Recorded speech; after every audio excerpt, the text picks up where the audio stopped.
আমরা 10 বছর ক্ষমতায় থেকে যে উন্নয়ন করেছি, যে উন্নয়নের ছোঁয়াটা একটা গ্রাম বাংলার মানুষের ঘরে পর্যন্ত পৌঁছেছে, তারই ফলে একটা আস্থা বিশ্বাস অর্জন করতে আমরা সক্ষম হয়েছি।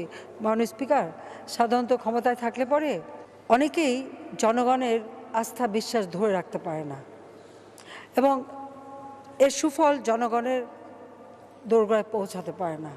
কিন্তু আমরা পরপর দুবার যে ক্ষমতা এসেছি এবং জনগণের যে সেবক হিসেবে নিজেদের ঘোষণা দিয়েছিলাম এবং সেই সেবাটা জনগণ পেয়েছে বলেই এই বিশ্বাস আস্থা সৃষ্টি হয়েছিল।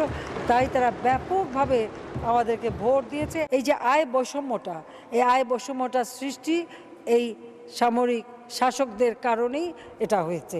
আর দুর্নীতি যে সমাজে প্রবেশ করেছে সেটাও কিন্তু সামরিক শাসকদেরই একটা কার্যক্রম, কারণ এটা তারা সুযোগ করে দিয়েছে। কিন্তু মাননীয় স্পিকার, মাথার থেকে যদি দুর্নীতি হয় আর সেটা নিজ পর্যন্ত যখন যায়, এটা নির্মূল করা খুব কঠিন।